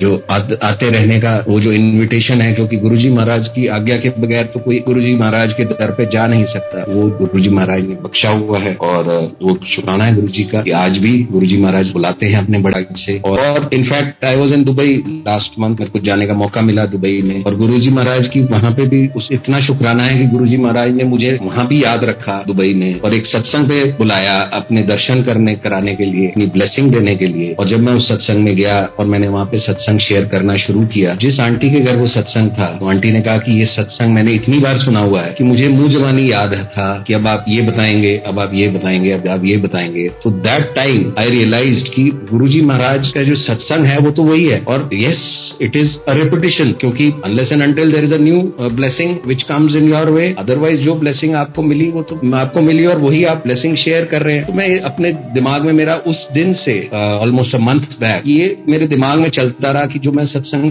जो गुरुजी महाराज सत्संग शेयर करवाते हैं वो बार बार रिपीट क्यों करवाते, मतलब वो रिपीटिशन क्यों होती है। और वो आंसर मुझे नहीं मिला, और वो आंसर एक्चुअली मुझे मिला आज से एग्जैक्टली 7-8 दिन पहले। एक फैमिली फंक्शन था और उस फैमिली फंक्शन में मैं वहां गया हुआ था। वहां एक कजन हमारी आई हुई थी from US, from New Jersey, and she met me in that party and she told me कि लास्ट 2 years मेरी लाइफ के ऐसे थे कि it was like a hurricane in my life, और इतना बदल दिया उस लास्ट 2 सालों ने मुझे, और कहां से कहां पहुंचा दिया। और वो उसकी स्टार्टिंग हुई, उन्होंने मुझे बताया कि आपके सत्संग से, शी टोल्ड मी कि शी एग्जैक्टली कि वो सत्संग क्या था, क्योंकि she being a relative, she knew कि ये क्या चीज है, मतलब क्या हुआ मेरे साथ और वो क्या था, she already knew. But that day उस सत्संग में, although it was a repetition, but she got a message और शी कुड कनेक्ट विद गुरुजी, कि गुरुजी सही मायने में गाइड कर रहे थे, जैसे गुरुजी वाज गाइडिंग हर कि now is the time to connect with Guruji. Guruji की शरण में आओ। तो आफ्टर लिसनिंग टू द सत्संग, जब भी उनको मौका मिला, जब शी कुड कम आउट और बाहर आके वो मंदिर टेक्सास जो न्यू जर्सी के मंदिर में चली गई वो वहां पे एक दिन कि गुरुजी को मिलने, कि गुरुजी के पास जा, उनके गुरुजी ने एक कनेक्ट बनाया, गुरुजी ने एक जरिया बनाया कि गुरुजी बुला रहे थे अपने पास जैसे, थ्रू दैट सत्संग विच शी ऑलरेडी न्यू। तो थ्रू दैट रिपीटिशन, और पता नहीं क्या मैसेज था उस सत्संग में, उस रिपीटिशन की, she eventually went to New Jersey मंदिर ऑन अ डे जिस दिन न्यू जर्सी मंदिर शायद बंद था, उस दिन मंदिर नहीं खुला था। तो वो मंदिर एज शी टोल्ड मी कि शी वाज सर्कलिंग, वो बाहर ही घूम रही थी कि देखने के लिए कि एंट्रेंस कहाँ है उस मंदिर की। somebody from inside it had a glass facade, so somebody from inside knocked and called her inside। वो अंदर चली गई, उन्होंने अंकल ने गुरुजी के दर्शन करवाए, गुरुजी के बारे में उनको बताया, गुरुजी के दर्शन कराए, चाय प्रसाद पिलाया और फिर कहा कि चलिए आइए, अब मैं तो आया था पता नहीं किस काम से, शायद आपके दर्शन कराने के लिए करने का। तो बहुत शुक्राना है गुरुजी का कि गुरुजी महाराज ने उस आंटी को ब्लेस किया, चाहे मेरे माध्यम से किया, चाहे किसी के माध्यम से किया। Is coincidence after you come in touch with Guruji. सब कुछ गुरुजी के प्लान के हिसाब से चलता है, क्योंकि गुरुजी हमारी जिंदगी के रथ के सारथी बन जाते हैं, जस्ट लाइक भगवान कृष्ण। पर क्योंकि गुरुजी महाराज जब हमारी जिंदगी के रथ को संभाल लेते हैं तो उतार चढ़ाव में भी, उन जो बम्पी सी जो राइड होती है हमारी लाइफ की, कभी सुख कभी दुख, बिलीव मी गुरुजी कैसे निकालते हैं पता भी नहीं चलता। और मेरे साथ तो अभी ये गुरुजी महाराज, क्योंकि इम्तिहान तो गुरुजी महाराज लेते ही हैं और मैं तो सबसे बड़ा निकम्मा उनका शिष्य हूँ कि हर इम्तिहान में मैं फेल होता हूँ और गुरुजी महाराज को खुद ही पास कराना पड़ता है। तो for last 2.5 years when the Covid started, क्योंकि हमारा कंस्ट्रक्शन, मेरा जैसे मैंने आपको बताया कि गुरुजी महाराज हमारा इसलिए क्योंकि गुरुजी महाराज कराने वाले हैं, मैं तो कुछ भी नहीं उसमें। तो कंस्ट्रक्शन का जो काम था, जो प्रोजेक्ट था, it was in Delhi only, जो last project before the covid, जब कोविड लॉकडाउन लगा और सब कुछ बंद हो गया और the entire world was affected, उससे पहले there was a project in Delhi for very leading pharmaceutical company का एक कॉर्पोरेट ऑफिस बन रहा था दिल्ली में। उस प्रोजेक्ट पे there was some dispute happened in that project in the month of February and that dispute could not be settled. कि बड़ी कोशिश करने के बाद, बड़ी सब सारे साम दाम दंड भेद लगाने के बाद भी वो डिस्प्यूट ऐसा हुआ कि the project was abandoned. I mean we were checked out from the project. उस टाइम तो बहुत ही बुरा लगा कि ये गुरुजी महाराज क्या कर रहे हैं हमारे साथ। की फरवरी, अभी वो सीरियसनेस ऑफ कोविड February 2020, वो सीरियसनेस अभी आई नहीं थी। अभी चाइना में केसेस आने शुरू हुए थे, अभी इंडिया में केसेस नहीं आए थे। Media was like creating the news, और अभी इतनी वो कुछ इलेक्शंस चल रहे थे इंडिया में, तो अभी उसका कोई इम्पैक्ट बहुत ज्यादा न्यूज का नहीं आ रहा था। तो we didn't knew anything about Covid at that time in से लास्ट वीक ऑफ जनवरी और फर्स्ट वीक ऑफ February, जब वो प्रोजेक्ट अबैंडन हुआ and we were checked out and somebody else was called to do the project. So we were checked out midway, और it was around last month of February जब तक हमने पूरा vacate किया अपना उस प्रोजेक्ट को, एंड तब तक थोड़ी सी seriousness of covid had started and by the time 24 March 2020 को तो लॉकडाउन ही लग गया था पूरा। तो मे बी क्या, there is no coincidence when it comes to Guruji. तो गुरुजी न्यू कि कोविड का बुरा समय आने वाला है और उस टाइम लॉकडाउन आने वाला है और पता नहीं कितनी परेशानियां आती हमारे को अगर हम वो काम करते। गुरुजी महाराज ने बचाया और वो प्रोजेक्ट अबैंडन हुआ। बट यस, इम्तिहान खत्म नहीं हुआ उस टाइम, गुरुजी इम्तिहान लेते रहे। उसके बाद डिस्पाइट ट्राइंग सो मच, कोई प्रोजेक्ट नहीं मिला और काफी टाइम, और द क्लाइंट जो था वो भी रिलक्टेंट हो गया कि पेमेंट नहीं करी उसने। पहले टाइमिंग्स हैं Guruji, when there is no coincidence, but timing Guruji के हैं। गुरुजी कब कितना इम्तिहान लेते हैं वो गुरुजी जानते हैं। और वो इम्तिहान की घड़ी खत्म हुई पिछले महीने, जब वी हैव ट्राइड एवरीथिंग। हमने अपना पूरा, जैसे गुरुजी कहते हैं ना, अपना पूरा ट्राई कर लो, क्या करना अपने आप कर लो, जब बाद में मैं करूंगा तो मैं अपने हिसाब से करूंगा। We tried everything, we tried litigation, we tried arbitration, we tried everything. हमने MSME में लिटिगेशन डाली और उसका कोई रिप्लाई नहीं आया। आर्बिट्रेशन अपॉइंटमेंट के लिए डाला, उसका कोई रिप्लाई नहीं आया। क्लाइंट वाज रिलक्टेंट कि दे, मतलब हमारा जो क्लेम था उसका काउंटर क्लेम हमारे से 5 times हो गया। तो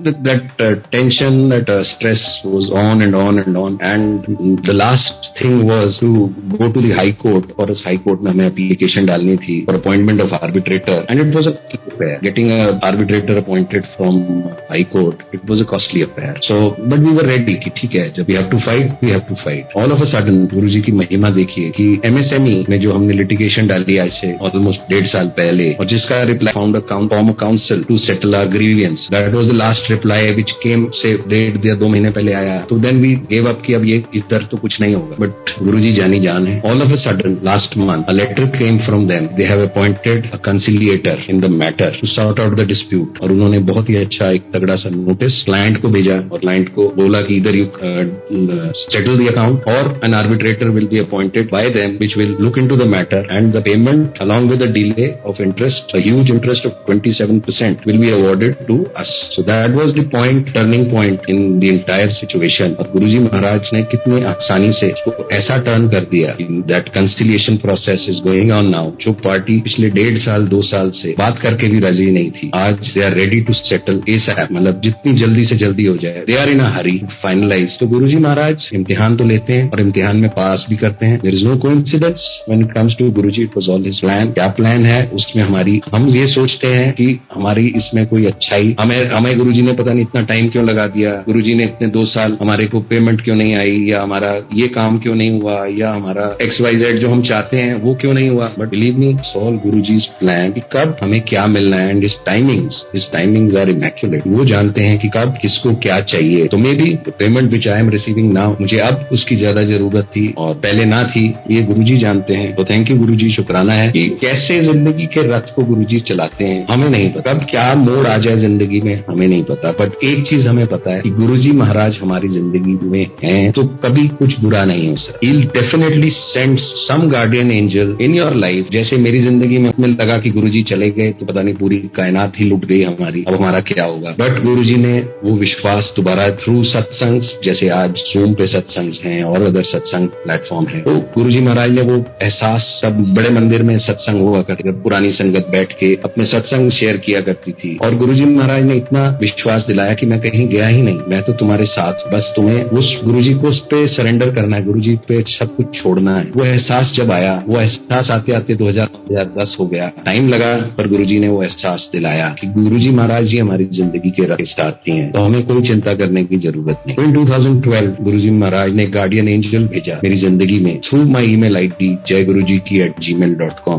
A consultant based in Chennai, जो कि they were looking for a contractor in North India, और उन्होंने they have sent a mail to Builder Association of India। बहुत लंबा सत्संग है but I'll cut it short, पहले भी सुनाया मैंने। तो वो ईमेल ID वो Builder Association ने फॉरवर्ड किया सब कॉन्ट्रैक्टर्स को, एंड मेरे पास भी आया, मैंने उसका रिप्लाई किया, पता नहीं औरों ने भी रिप्लाई किया होगा, बहुतों ने रिप्लाई किया होगा उसको, बट मेरा रिप्लाई मेरी कंपनी की ईमेल ID से, बिजनेस ईमेल ID की बजाय पर्सनल ईमेल ID से चला गया, which was jayguruji@gmail.com। And that guardian angel जो गुरुजी का ही भेजा हुआ था, क्योंकि गुरुजी ही ऐसा कर सकते हैं कि व्हेन, अब आप किसी एक आदमी को मिलते हैं, उसका फोन आया मुझे शाम को आफ्टर रीडिंग द ईमेल कि हु इज गुरुजी, कोई हेलो नहीं, कोई हाय नहीं, कोई कुछ नहीं, who is Guruji. I thought कि he must be knowing Guruji. I told him you know Guruji? He said no, but your email ID says jayguruji@gmail.com। तो who is this Guruji and कौन है वो गुरुजी? मेरे को गुरुजी के बारे में, मैंने गुरुजी के बारे में बताया, and after listening to that, बगैर मुझे जाने, जस्ट मेरी एक छोटी सी ईमेल कि sir I am interested in doing your work, kindly send me the details of the work. मैंने सिर्फ इतना लिखा था, अपने बारे में भी कुछ नहीं बताया था कि मैं फलाना कॉन्ट्रैक्टर हूँ या मैंने इतने काम किए हुए हैं, मेरे क्रेडेंशियल्स भी नहीं थे कहीं पे। Just a simple reply to his email कि sir yes I am in back.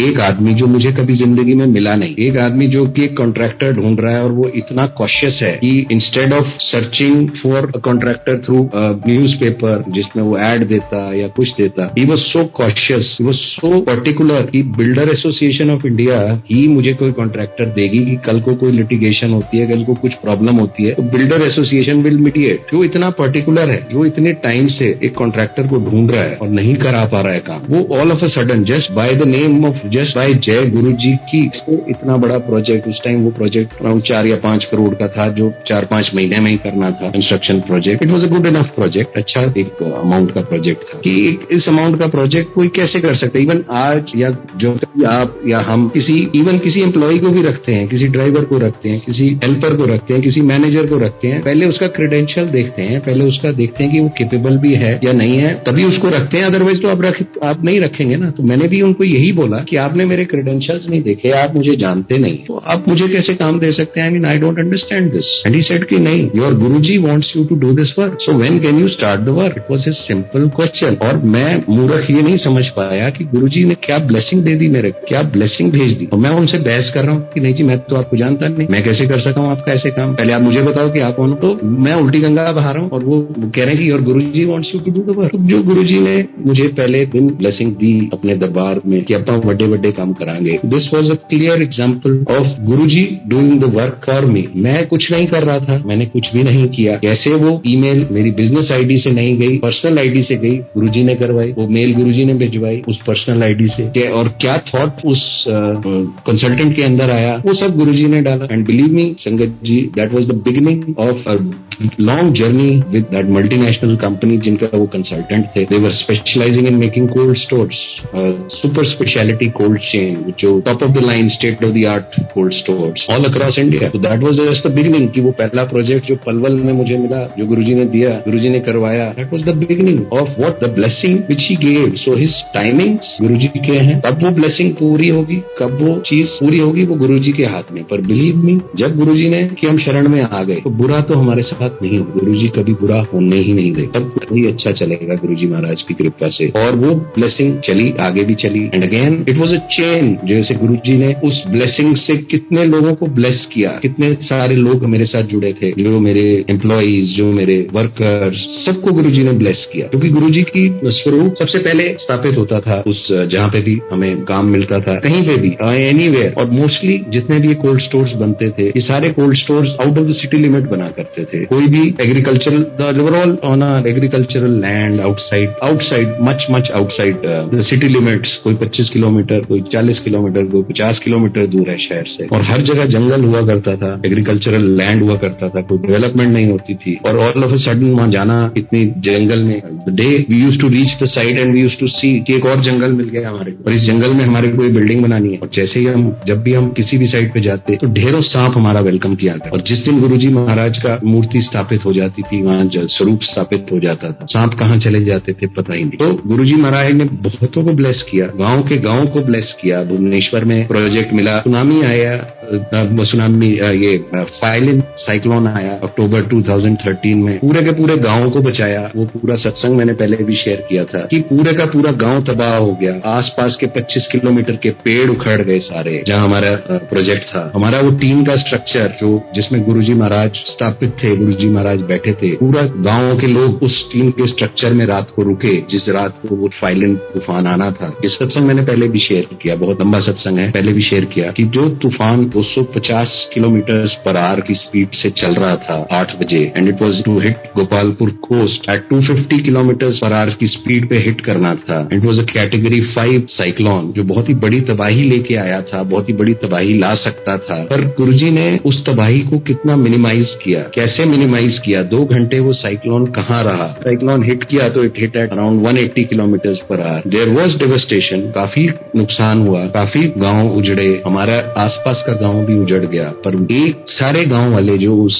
रात, उस तूफान की रात में गुरुजी की शरण में, गुरुजी के चरणों में बैठ के बिताई उन्होंने, उस टीम के स्ट्रक्चर में, कि which was equally susceptible to the destruction, कि वो भी डिस्ट्रक्ट हो सकता था पूरे का पूरा स्ट्रक्चर, क्योंकि वो भी टीम का टेम्परेरी स्ट्रक्चर बना हुआ था। पर एक चद्दर नहीं हिली उस स्ट्रक्चर की, क्योंकि गुरु महाराज बैठे हुए थे अंदर, गुरु महाराज वहां विराजमान थे। तो जहां गुरु महाराज विराजमान हो जाते हैं वहां पे तो तूफानों के रुख मोड़ देते हैं गुरुजी। तो वही गुरुजी ने किया, तूफान का रुख मोड़ दिया, तूफान को स्लो कर दिया, इम्पैक्ट को स्लो कर दिया, पूरे गांव को बचाया। क्योंकि पूरे गांव वालों ने गुरुजी के अंदर भगवान को देखा, उन्होंने पहचाना कि ये भगवान है और हम भगवान की शरण में बैठेंगे। और हम लोग जो हम गुरुजी के साथ जुड़े हैं, हम जो संगत है, हम कुछ को तो मौका मिला गुरुजी के श्री चरणों को छूने का, गुरुजी के साथ बैठने का, गुरुजी के सामने बैठ के लंगर करने का। और आज भी कुछ ऐसी संगत है जो नई भी जुड़ रही है, जिनको गुरुजी की समाधि के बाद भी जुड़ी है, पर गुरुजी की ब्लेसिंग लगातार मिल रही है। तो हमारा तो गुरुजी महाराज ख्याल रखेंगे ही, जो गुरुजी महाराज ने ऐसे लोगों का ख्याल रखा जो गुरुजी से कभी जुड़े भी नहीं। तो गुरुजी महाराज हमारा तो जिंदगी का रथ ही सवार के ले जाएंगे। बहुत शुक्राना है गुरुजी का। वो गार्डियन एंजल के थ्रू गुरुजी ने बहुतों को कल्याण कराया। हर कल्याण में, हर ब्लेसिंग में गुरुजी गुरुजी की कोई ना कोई ऐसा मैसेज छुपा हुआ था कि जैसे चंडीगढ़ में उसके बाद प्रोजेक्ट मिला हमारे को, और जिस जगह पे वो बनना था वो इवेंचुअली वहां ना बन के जिस साइट पे बना, वो साइट, वो जो पीस ऑफ लैंड था, it belong to a very very old संगत ऑफ गुरुजी। गुरुजी के शरण में आने के बाद लीव एवरीथिंग टू गुरुजी, छोड़ दो गुरुजी को, क्योंकि there is nothing no coincidence in life. जो गुरुजी करते हैं वो सब गुरुजी का प्लान होता है। उस प्लान में टाइमिंग्स गुरुजी के हैं, कौन प्ले जस्ट लाइक अ स्टेज। हमारी लाइफ आफ्टर गुरुजी के साथ आने के बाद it becomes like a stage. उस स्टेज पे कौन किरदार हमारी जिंदगी में आएगा, कब आएगा, और वो किरदार क्या रोल निभाएगा। मे बी वो किरदार कोई विलन का रोल निभाएगा, या कोई आपके दोस्त का रोल निभाएगा, या क्या करेगा, आपको कोई सबक देके जाएगा, या आपकी मदद करके जाएगा। All everything is scripted by Guruji, it all is written by Guruji. और गुरुजी उस जो लिखते हैं हमारी जिंदगी का, जो लेखा लिखते हैं, उसमें अगर कोई परेशानी भी हमें आती है तो गुरुजी महाराज ही हमें उस परेशानी से निकाल के लेके जाए। तो गुरुजी की ये महिमा, गुरुजी का महिमा तो अपरंपार, गुरुजी के सत्संग भी अपरंपार, और गुरुजी के नाम की पावर, इतनी गुरुजी के नाम की पावर है कि आप जब भी किसी काम, मैं अपने साथ देखता हूं कि अगर कोई मेरे ऊपर कोई सिचुएशन आती है कि जिस सिचुएशन में मैं अपने आप को फील करता हूं कि I cannot do it, I cannot handle it, तो फिर मैं अपना हाथ पैर मारना छोड़ देता हूं, और फिर मैं उस टाइम छोड़ देता हूं कि भाई गुरुजी अब आप करो, मैंने तो जो हाथ पैर मारना था मार लिया। उस टाइम कोई ना कोई सिंबल, कोई ना कोई मैसेज गुरुजी भेजते हैं। कोई, अगर मैं कहीं रास्ते में जा रहा हूं तो कोई कार आ जाएगी सामने से और वो निकल जाएगी, गुरुजी लिखा होगा उस पे, या कोई व्हाट्सएप पे कोई ऐसा मैसेज आ जाएगा, पॉपअप हो जाएगा जिसका रिलेवेंस उस प्रॉब्लम के साथ होगा और उसकी सोल्यूशन के साथ होगा। तो गुरुजी महाराज हर कुछ गुरुजी महाराज की, देयर इज नो कोइंसिडेंस। और करने वाले गुरुजी, हम तो सिर्फ गुरुजी का शुक्राना कर सकते हैं, उसके अलावा ना हमारे हाथ में कुछ है, सिर्फ गुरुजी का शुक्राना है। और सत्संग तो काफी है गुरुजी के, इतने सत्संग है कि करते जाओ तो खत्म ही नहीं होंगे। बट यस, एक मैसेज गुरुजी का, बस यही एक और मैसेज मैं लास्ट ईयर से कंक्लूड करना चाहूंगा। वन डे मैं गुरुजी के साथ जब मैं जुड़ा 2003 में, उससे पहले 2002 से there was a group of friends, तो हमारे फ्रेंड्स का ग्रुप था, और हम वैष्णो देवी दरबार में हमारा बुलावा आता था, और हम हर महीने उस दरबार में जाया करते थे माता रानी का शुक्राना करने के लिए। और it was more of a get together कि हम we used to look forward कि हाँ यार, अब हम फ्राइडे, तब राजधानी 2002 की बात है, तब सिर्फ राजधानी ट्रेन हुआ करती थी, फ्लाइट्स बहुत कम थी जम्मू की, तो राजधानी में जाया करते थे फ्राइडे रात को, और सैटरडे रात को वहां से वापस राजधानी पकड़ते थे। वो राजधानी उस टाइम 2 दिन ही चलती थी, फ्राइडे को चलती थी दिल्ली से, और सैटरडे ही न्यू एवरीथिंग। और मैं क्या, जब जितने भी बहुत सारी संगत आती थी गुरुजी महाराज के पास, बहुत अलग अलग बिलीफ्स के साथ, अलग कोई सिख फैमिली का, कोई माता रानी का भाग, कोई साईं बाबा का भाग, तो गुरुजी महाराज ने कभी भी उन फेथ्स पे क्वेश्चन नहीं किया, उन्होंने कभी भी किसी को मना नहीं किया कि आप इसको मानो,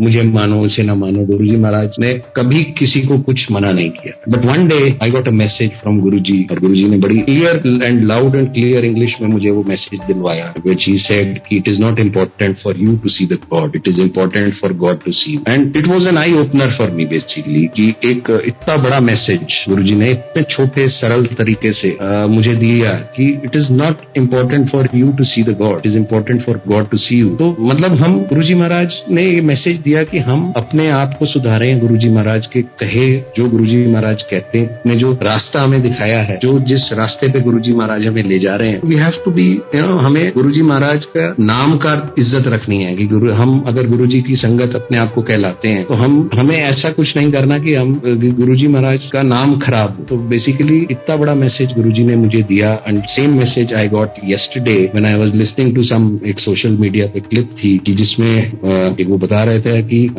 वाल्मीकि जी ने रामायण जब लिखी, और तो वो दिखाने के लिए गए नारद जी को, वो अपनी रामायण जो लिखी थी वाल्मीकि जी ने, उन्होंने उसको नारद जी को दिखाई, नारद जी ने उसको पूरा पढ़ा, और उन्होंने कहा बहुत अच्छा, आपने बहुत सुंदर रामायण लिखी है। और पर उन्होंने बोला कि परंतु जो हनुमान जी ने वो रामायण लिखी है वो आपसे भी अच्छी लिखी है। वाल्मीकि जी बड़े निराश हो गए, बड़े हैरान हो गए कि हनुमान जी ने भी रामायण लिखी है, और अच्छा, और वो मेरे रामायण से अच्छी है। बड़े परेशान हो गए, तो वो कहते मेरी तो रामायण कोई पढ़ेगा ही नहीं, क्योंकि हनुमान जी की रामायण ही सब पढ़ेंगे, मेरी तो रामायण कोई नहीं पढ़ेगा, मुझे तो कोई पूछेगा ही नहीं। उनके दिमाग में ये थॉट आया, उन्होंने वो थॉट शेयर किया नारद जी से। उन्होंने कहा अच्छा, आप जाइए हनुमान जी से, ये पहले आप पढ़ के आइए उनकी रामायण, और फिर देखिए। वो हनुमान जी के पास गए, और हनुमान जी अपने कैलाश पर्वत पे जब वहां बैठे थे और अपनी तपस्या कर रहे थे, तो उन्होंने देखा नारद जी, ये वाल्मीकि जी को, तो उन्होंने पूछा कि आपका आने का कारण उदाहरण, उन्होंने कहा जी आपने रामायण लिखी है, मैं वो रामायण पढ़ना चाहता हूँ, और मुझे पता चला कि मेरी रामायण से आपकी रामायण ज्यादा अच्छी है, तो मुझे ये चिंता सता रही है कि मेरी रामायण कौन पढ़े, मेरा नाम कैसे होगा, मेरा मतलब मैं तो द पर्पस